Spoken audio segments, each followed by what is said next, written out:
The Square Ball Podcast.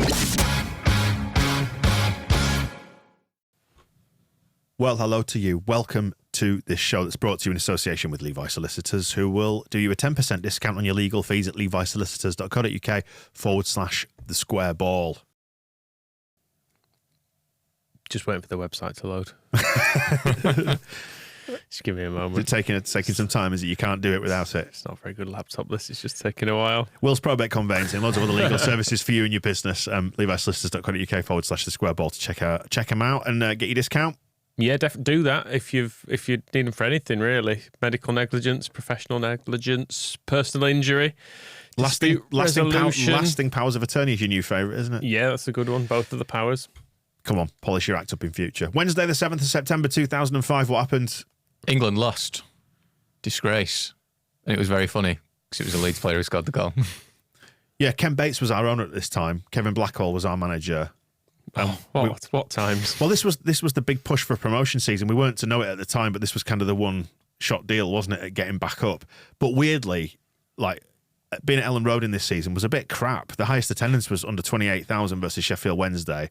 So we were, that was like the end of January. Bit of a hot streak. I think we'd won like 8 of the previous 10 or 11 games, something like that. So that was as good as it got, under 28,000 at Ellen Road. Lowest home attendance I checked was 18,353 versus Derby, which was a midweek game in September. Average attendance for the season, 22,355. Because it hiked the prices so much after relegation. There's a reason that the club were able to boast for years about a price freeze, and it's because Bates put them so fucking sky high for a period that they just needed to be left alone and come in line with the rest of the league. Because it was, I know we did stuff this is just before we kind of had started doing the Square Ball Mag and stuff, wasn't it? But like the tickets at this point had become as expensive as most Premier League games, hadn't they? Yeah. And not even bottom end Premier League. Like I remember at the time, I think people like Wigan were already out in the Premier League, and it was loads cheaper to go and watch that than it was to watch Leeds. It was horrendously expensive. West Stand season tickets, this is when he hiked them to like 700 quid, wasn't it? And then took all the concessions away from the East Stand central sections. All those fun and games. So even though this was a relatively successful season in the sense of how we performed in the Championship, more broadly speaking, after that, and then obviously we got relegated down to League One, the crowd was just never there to kind of reflect it. There was still that sort of malaise, post-relegation malaise, but we did kind of go for it. The very last dregs of the relegation side were there. And I say dregs, I don't mean dregs, but Gary Kelly was there still. We still had Fraser Richardson was there, Eric Backer. So there's some names that you recognise. And when we went all out and bought a load of strikers, Richard Cresswell was there, David Healy, obviously, who we're going to talk about in this one. Which is why David Healy was on the wing, because we had Richard Cresswell, Rob Hulse, Roy Blake, who was also on the wing when he did play. Michael Ricketts. Yeah. Who didn't play. But it was a pretty strong squad, all things considered, to have 4 forward talents like we had. Looked pretty good at that time, didn't it? But going into that international break then, at the start of September, 3 wins out of 5. We've beaten Millwall in the season opener in front of 20,440 people at Ellen Road. A half-full Ellen Road. Lost at Cardiff, obviously. And then Luton drew, beat Wolves at home. What a hateful start to the season. Millwall, then you don't even get a full week off before you have to go to Cardiff. Yeah, Millwall, Cardiff, Luton, the 3 opening fixtures in this season, which is dreadful. All within the space of 6 days.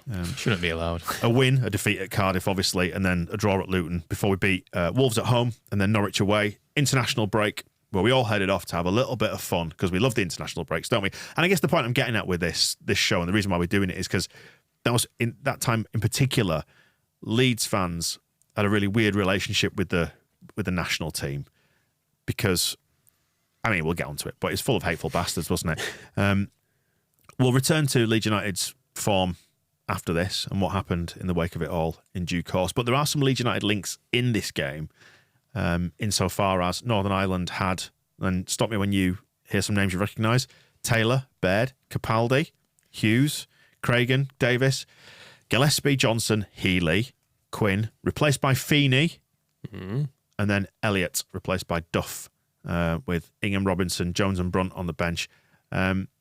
Tony Capaldi? I think you skipped over Taylor too quickly there, didn't you? Mike Taylor, we had him for... God, did we? Yeah, he played for us as well. Was that the Mike Taylor? Did he actually? He didn't actually play though, did he? He was on the bench. I'm not sure he played a game. If he did, he might have been a JPT game or something. You could say any goalkeeper from the last 30 years sat on our bench during that season, and I'd have believed you. Right. Not Irish. Northern Irish is this Mike Taylor either. I think he was.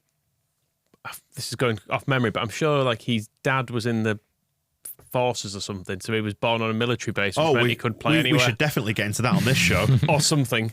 Well, yeah, okay, fair enough. Likewise, I've just found out that Tony Capaldi was born in Norway and grew up in Scotland. Oh, there you go. Yeah, Tony Capaldi, I mean... Mike Taylor was born in West Germany, as it was back then. There you go. Yeah, and moved around a lot in the forces. But yeah, this game, England's side, Paul Robinson in goal. Remember him? That cat. Young, Ferdinand, Carragher, Ashley Cole, Frank Lampard, replaced by Owen Hargreaves, Beckham, Gerrard, replaced by Defoe, Wright Phillips, replaced by Joe Cole, Owen and Rooney, with Upson, Kirkland, Neville and Bent on the bench. 14,000 people in attendance in a game refereed by Swissman Massimo Busacca. There's not a lot to love in that team, is there? No. Yeah, it was really conflicting for me at the time. I'd have been 11 and I'd have caught the football bug by now. But Leeds was pretty rank, really. Or there wasn't necessarily a lot to love about Kevin Blackwell and Jermaine Wright and Michael Ricketts. And I was kind of... Are you saying Kevin Blackwell failed to connect with the youth audience? Believe it or not. So yeah, so the links within all that, Mike Taylor, as you said, I'd forgotten that. I hadn't even spotted that myself. David Healy, Tony Capaldi, Warren Feeney, and Mike Duff. Yes, if you remember the Football Manager game. Yes. He's now manager of... Barnsley, was it? He was Can't remember where Barnsley he's for a gone bit, now. Mickey Duff. Swansea? Ah, that's it. I think that's Someone. right. And you had Paul Robinson and Rio Ferdinand playing for England, and yeah, a weird relationship to England. And I'm go through that side. It's a team largely full of dickheads, isn't it? You've got the scum connection of Ferdinand, Beckham, Rooney, Neville. Owen was there as well, but he was at Newcastle at this time prior to going to Man United. Owen Hargreaves as well. He was still at Bayern Munich. Chelsea, Frank Lampard, Joe Cole, John Terry didn't play in this one, but was obviously in the mix at that time. Ashley Cole was still at Arsenal at this point. And then you had Liverpool, Carragher and Gerrard. It seemed to be that the players from those sorts of clubs just got picked regardless, didn't they, under Sven-Göran Eriksson. And Are we still golden generation here? I think this was like prime golden generation. yeah, I would have said so. I was going to say this is the point after which we've been relegated. So essentially we were quite bitter as fans. Yeah. Well, I was going to say that's why I was conflicted, because Leeds, there wasn't a lot to get excited about necessarily, but I was kind of enthused by England, and supposedly we were about to win the World Cup and all that. But then you looked at the team and gone, I hate all these still. I'm 11, but I still hate them. Yeah, there is a weird, complex relationship with the national team in this country in particular, isn't it? I think because of the strength of the domestic league, the number of clubs that we've got, whatever it may be, or just having a load of dislikable dickheads in the squad, made it possible to dislike them. So when they failed, you kind of went, ha, even though you kind of wanted them to do something. Yeah, I watched this game in the bar of the South Leeds Stadium, John Charles Centre for Sport, whichever way you want to call it, with a load of other Leeds fans, having just played five-a-side. And when this ball hit the net, there were massive cheers. Really? It was not apologetic whatsoever. I don't even think there was anyone kind of going, oh, but it'd be nice to win. Everyone just went, way, that's funny. Yeah, and it does say a lot that Paul Robinson being in goal, who had he turncoated on us by this point? Will have done, yeah. Yes, as had Rio Ferdinand. And Rio Ferdinand was the one responsible for playing David Healy on side. You can find the video for this dead easy on YouTube, but this is what it sounded like. In time, James Quinn gave a poor ball down the line. Healy knew it was going out of play, so he didn't waste his energy.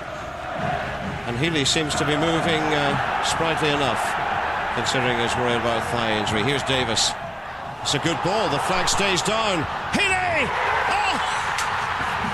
What a moment for Northern Ireland! What a moment for Windsor Park! They're off the bench. The manager, no change of expression. What about that for your 19th international goal? It's against England. Well, you were true in what you said. You look at the reaction from the Northern Ireland fans. The place has certainly gone absolutely crazy. Great. They've tried to play David Healy offside, and I said earlier on about the linesman's decisions. They've been spot on, and It was close.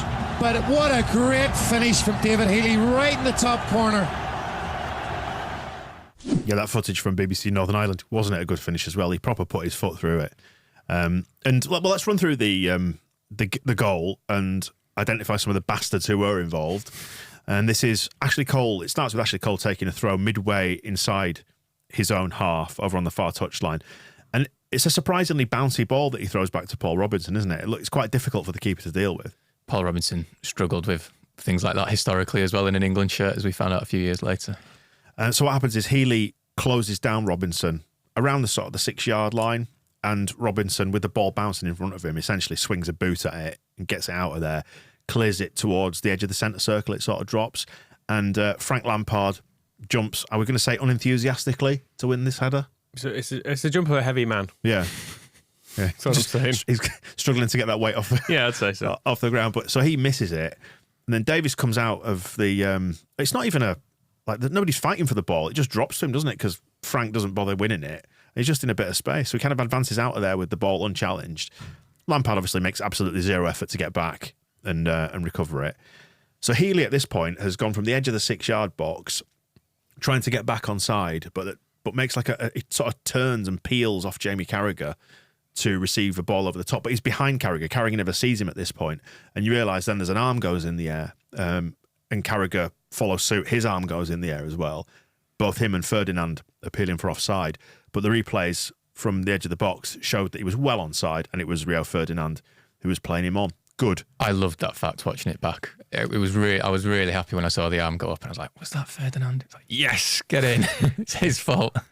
Yeah, exactly. And he takes a touch to cushion the ball before it even bounces. It's a really good touch, actually, that when you watch it, which then allows him to advance a couple of steps with the ball. It's sort of bouncing in front of him, but the energy in the ball is diminishing, and it just starts to drop. And he just catches it almost on the half volley. It just sits up just nicely in front of him, and he absolutely wellies it from about the corner of the 6-yard box across Robinson, who does get a hand to it, but it does end up in the far corner of the net, and Windsor Park obviously goes bananas. We kind of knew Healy was good at this point, and he was probably the best finisher we had, even though we had Rob Hulse, who was also very good, but he always had a knack of scoring good goals, did Healy. I'd seen him do it against England. It was, I suppose, it was funny more than anything. I didn't probably celebrate it like I would celebrate a Leeds goal, but celebrated in that kind of you idiots sort of a way, is the way I would describe it. But he was the first sniff at something exciting and quality after we went down, wasn't he? Was Healy, like, you know, remember he came to play for Preston? I think he was on Preston's bench, and people were singing to him, "You're Leeds and you know you are."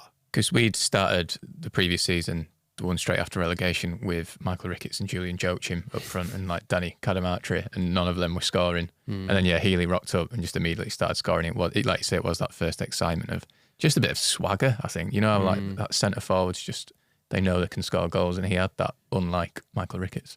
Yeah, we didn't know much really, I suppose, about the Championship at that point, but he quickly stood out as one of those players who had a little bit of profile at that level. So it was dead nice to get him. It felt like a coup, didn't it?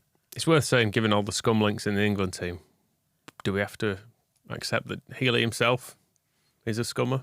With his that's when we did start there. I know he didn't play for him, maybe played once or twice in cup games or something. We cleansed him, Michael. We cleansed him. Maybe so. I suppose he was sent to Preston, wasn't he, first, to get the full delousing, and then we were able to get hold of him after that. Here is the goal in Healy's words. You know, I was closing the goalkeeper down, Paul Robinson. It's probably out of tiredness, really, because I don't usually close. I was just showing the manager just in case he probably wanted to take me off, because usually in around then I started to struggle in the 75th minute. So closed the goalie down. It actually fell, no disrespect to the lads who were playing, it fell to the right man in midfield who controlled it brilliantly, Steve Davis, and you know, I got myself back on side. Eventually, as he said, did take me two or three seconds to get back on side. He says he felt like he was waiting an age for me to get back.